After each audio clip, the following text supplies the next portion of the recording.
So ito, bali kagabi ko ito inayos. Ang problema ito na papaktaw siya. Din chinik natin yung sabi ng mayari baka timing belt na.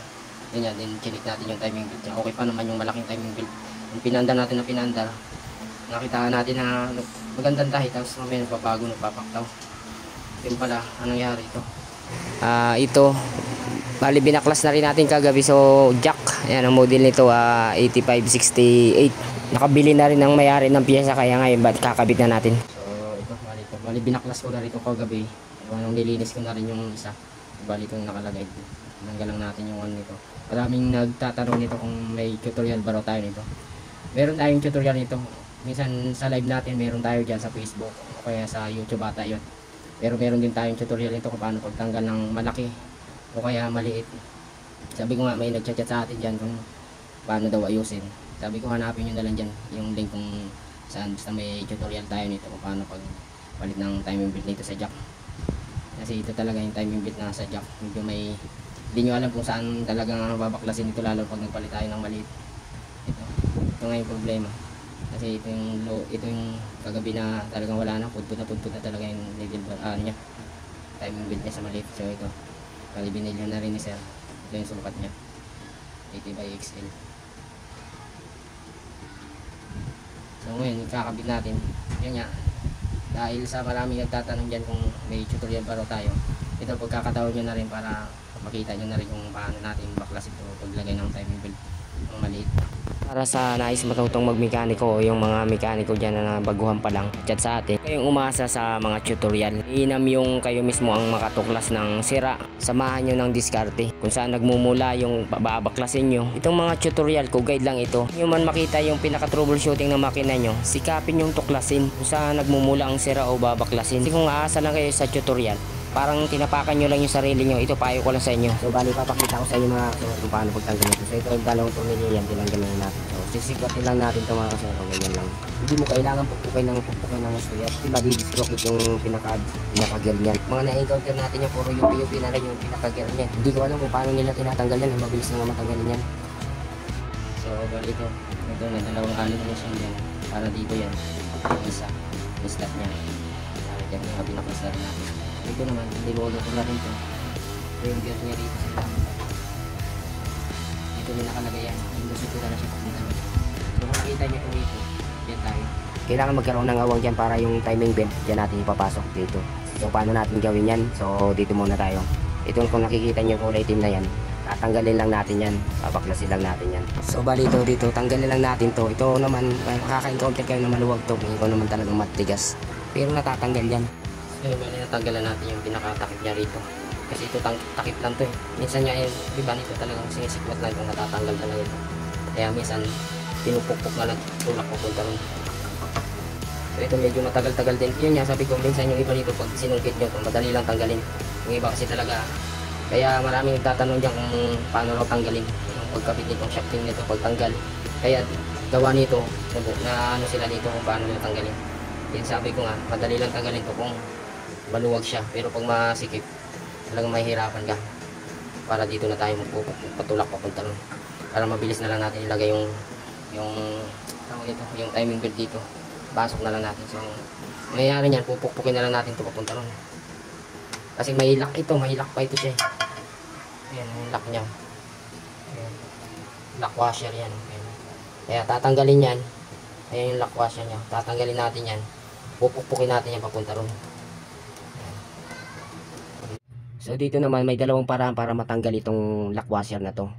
So dati kasi meron tayong pangtanggal dyan. Yun nga, dahil nanakaw yung gamit natin na yun, kaya hindi na tayo ulit nakabili. Pag ganitong lungnos lang ang gamit nyo, talagang mahihirapan. Kaya kung may gamit talaga kayo, madali lang tanggalin yan. Mapapabilis kayo dyan. Pero kung wala talaga, pipirsahin na lang talaga yan para matanggal. So pag natanggal nyo na yan, di pupukin na lang papunta ron. So yung isang paraan, pwede mo hugutin papunta rito. Hindi mo makayang tanggalin yung pinakalock nya. So pupukpukin mo na lang, kaya lang luluwagan mo lang itong mga gear na to. Yan, mga gear na yan, luluwagan mo yan. Para mahugot mo yung shafting yan papunta rito. Pero para sa akin dito talaga, ako matanggal ko lang itong washer na yan, pupukpukin ko lang yung papunta ron. Pero ingatan mo lang talaga na ma-dislocate yan. Kasi karamihan talaga yan, madi-dislocate kasi talaga yung pinaka-lock washer na yan. Pero kung may gamit ka talaga na patanggal yan, isang ganyan mo lang yan, talagang tanggal yan, mabilis lang tanggalin. Yun nga, sasabihin ko sa inyo para mabilis talaga ng paraan, papunta dun. So, kasi pag uhugutin natin ito lahat papunta rito, yung mga gear nito, panibagong salpak na naman tayo. Pero nasa sa inyo lang yan kung saan kayo magpapabilis. Hindi, kung mabilis kayo nahugutin, hindi kayo. Sa akin kasi talaga, pinipirst ako to eh. Proseso pa kasi pag huhugutin mo. Tatanggal pa yung pinaka-gear niya, pati yung half moon tatanggalin. Tapos ibabalik mo ulit yung pinaka-gear. Kaya maproseso siya. Hindi katulad sa isang paraan, apat lang na gear ang tatanggalin mo, mailalagay mo na kagad yung timing belt niya. Bali, pinapaliwanag ko lang sa inyo kung alin mas mabilis para gawin nyo. Diba, o tanggalin nyo lang ba ito, o huhugutin natin ito lahat. Yun lang, pinapaliwanag natin ang dalawang paraan kung saan kayo mapapabilis. Kasi sa akin, ang ano ko talaga nito, dito ako. So yun, bali natanggalan natin siya. Nilagyan ko ng tali para kung sakaling pinirsa natin, may tali siya, hindi siya mawawala. Kasi importante rin kasi itong lock na to.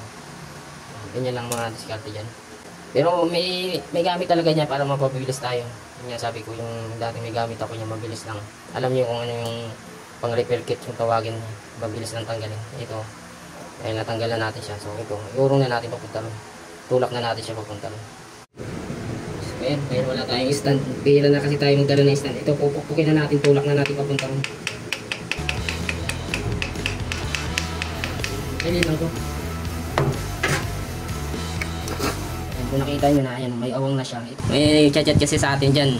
O may nagko-comment na ang damot daw natin magbigay ng paano ro pagtanggal ng pagpalit ng timing belt dito sa balit na ano.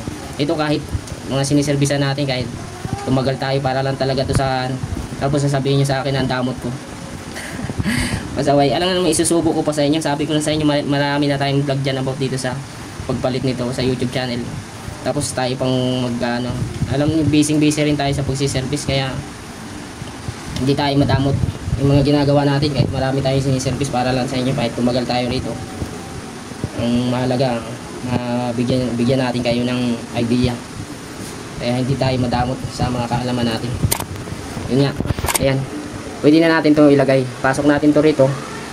Ayan, linisin muna natin yan. Linisin muna natin, kaya baka malagyan to ng mga grasa-grasa o langis. So ayun, bali nalinis na natin siya. Kailangan talaga nga linisin yan. Ito nga lang, medyo linis-linis pa ng bagya, pero yung ibang mga na-encounter natin dyan, talagang napaka dumi. So lagay na natin siya. Ang paglagay nito, parang timing, yung malaking belt lang din dito. Dito nyo ilagay, pasok nyo dyan. Then, alam nga naman, pag dito pa naman, di nyo pa nalaman to, ewan ko lang sa inyo. So ayan, bali itong shafting na to na maliit, pukpukin ulit natin pabalik. Dito lang din yan. Tulak na lang natin to. Ayan o.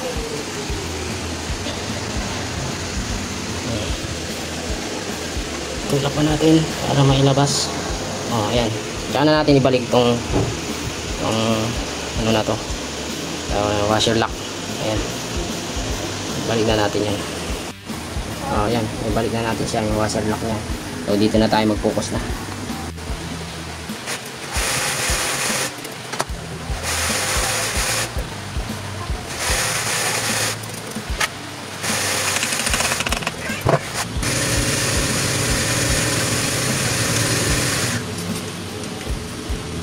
Hanapin natin yung pinaka-start nito.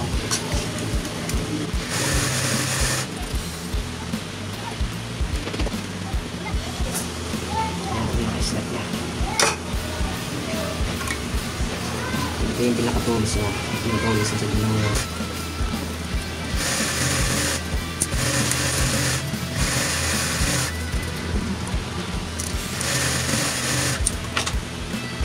Dito natin siya. Hindi natin patikip ang isa.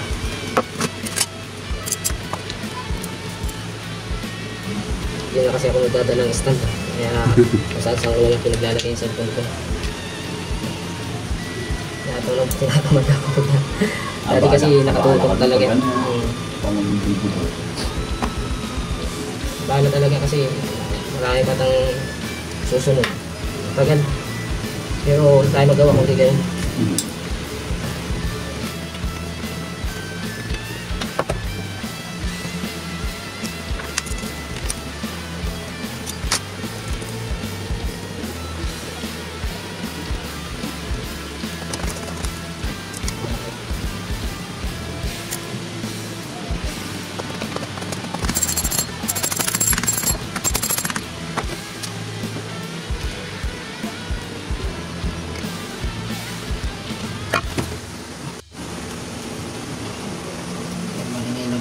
siya. So dito naman tayo sa taas. Laging huli ito sa taas.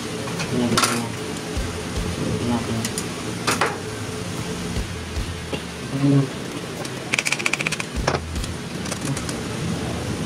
Ipita na natin. Tapos pag inikot niya to, ano lang, walang galaw-galaw. Kailangan na fix talaga yan.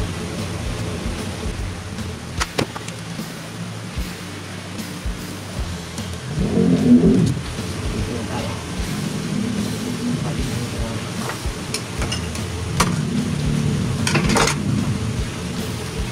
May makapintan tayo.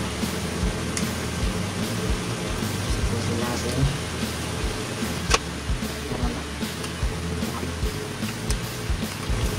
Lagyan mo muna. Tulak pa natin ang masaya ito. Ayan. Bali nakapasok na siya. Kulang na natin. Nakapasok na yung time. Dahil bahagya lang naman ang sikipon nito. Tulak natin ang gano'n.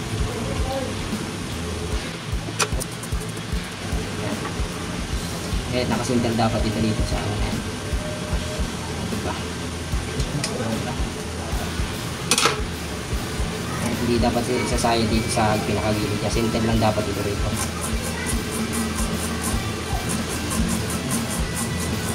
Higpitan na natin to. Ano kung nilo na to. Galing ways.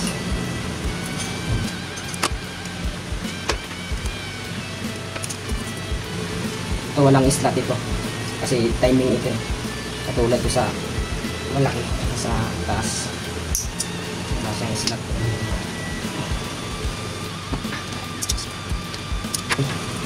So dito na tayo. I-fix na natin ito na wala siyang flip. May flip pa kasi siya. Dito na tayo niya. I-fix na natin yan.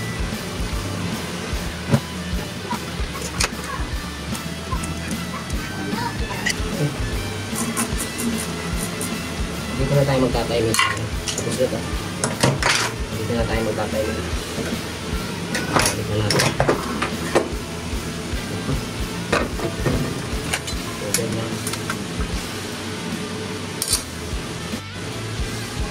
Okay yan. Lamay ko na ito.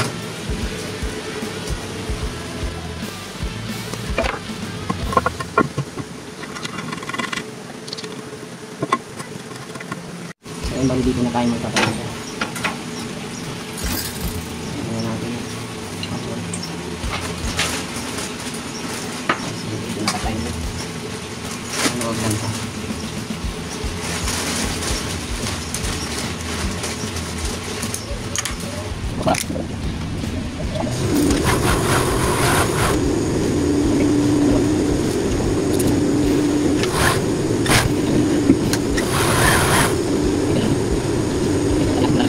Ayun, bali nilatratan natin siya. Okay, maganda ng tayo. Kung spandex talaga. Sige nga sir, subukan mo sir. Ikaw naman.